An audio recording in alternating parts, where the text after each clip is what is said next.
Team മാറ്റ്കമ്മിന്റെ മറ്റൊരു വീഡിയോയിലേക്ക് എല്ലാവർക്കും സ്വാഗതം. നമ്മൾ നോക്കാനായിട്ട് പോകുന്നത് EWSന്റെ ആപ്ലിക്കേഷൻ ഫോം എങ്ങനെ ഫിൽ ചെയ്യണം. ഫോർ എക്സാമ്പിൾ, ഇപ്പോഴും ഓൺലൈനായിട്ട് അല്ലാതെ ഓഫ്ലൈനായിട്ട് ആപ്ലിക്കേഷൻ പ്രൊസീജിയേഴ്സ് നടക്കുന്ന ഒരു ആപ്ലിക്കേഷനാണ് EWS അഥവാ എക്കണോമിക്കൽ വീക്കർ സെക്ഷനുമായി ബന്ധപ്പെട്ട്.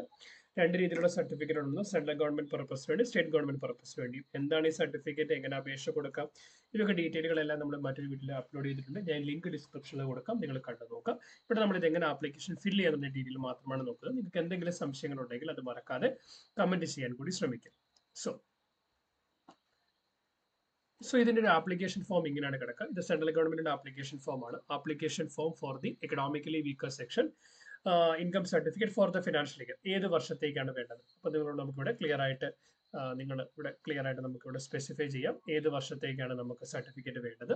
ഇവിടെ നമ്മുടെ ഒരു പാസ്പോർട്ട് സൈസ് ഫോട്ടോ കൊടുക്കേണ്ടതായിട്ടുണ്ട്.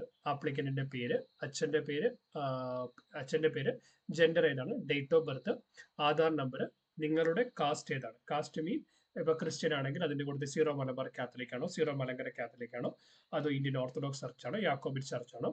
അതിനുശേഷം നിങ്ങളുടെ പ്രസന്റ് അഡ്രസ്സ് കൊടുക്കണം. പ്രസന്റ് അഡ്രസ്സിനകത്ത് റേഷൻ കാർഡ്, പ്രസന്റ് അഡ്രസ്സ്, അവിടെ നിങ്ങളുടെ വീട്ടുപേര്, നിങ്ങളുടെ ലൊക്കേഷൻ എവിടെയാണ്, അതുപോലെ ഏത് ജില്ല, ഏത് സംസ്ഥാനം, ഈ വക ഡീറ്റെയിലുകളൊക്കെ ക്ലിയർ ആയിട്ട് കൊടുക്കാം. നിങ്ങളുടെ പ്രസന്റ് അഡ്രസ്സും പെർമനന്റ് ആണ്. നിങ്ങളുടെ പെർമനന്റ് ID കാർഡുകളെല്ലാം ഉള്ള അഡ്രസ്സും നിങ്ങളുടെ പ്രസന്റ് അഡ്രസ്സ് ഒന്ന് തന്നെയാണെങ്കിൽ യേസ് കൊടുക്കുക. അതിനുശേഷം ഇവിടെ ഫില്ല് ചെയ്യേണ്ട. അതല്ല വേറെ അഡ്രസ്സ് ആണെങ്കിൽ നിങ്ങളുടെ ഫില്ല് ചെയ്യണം. ഇവിടെ നിങ്ങൾ നോക്കേണ്ട കാര്യം 4 കണ്ടീഷൻ സാറ്റിസ്ഫൈഡ് ആവുന്നുണ്ടോ എന്ന് അറിയണം. ഒന്നാമത്തെ കാര്യം, 5 ഏക്കറിൽ കൂടുതൽ അഗ്രികൾച്ചറൽ ലാൻഡ് ഇല്ല എന്ന് ഉറപ്പാക്കുക.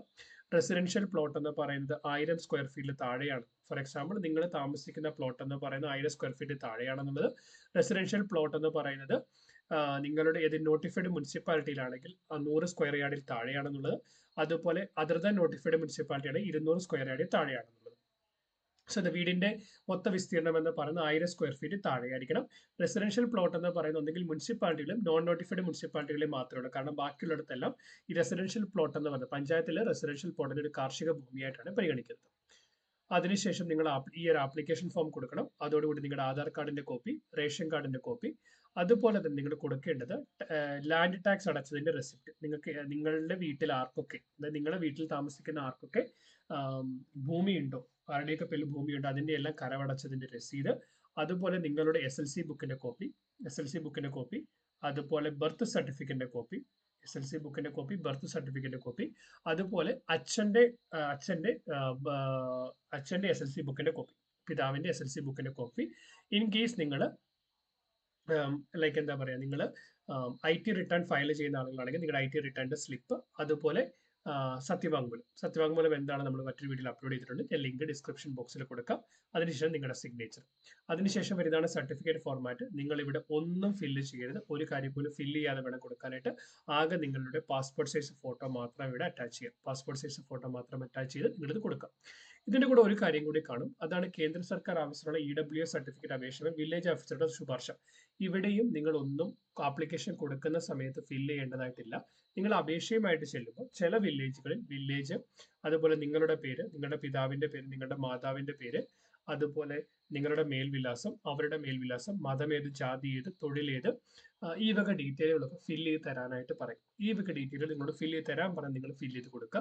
ചിലയിടത്ത് നമ്മൾ ഫില്ല് ചെയ്ത് കൊണ്ടുവരുന്നത് നിങ്ങൾ എന്തിനാ ഫില്ല് ചെയ്തത് എന്ന് ചോദിക്കും.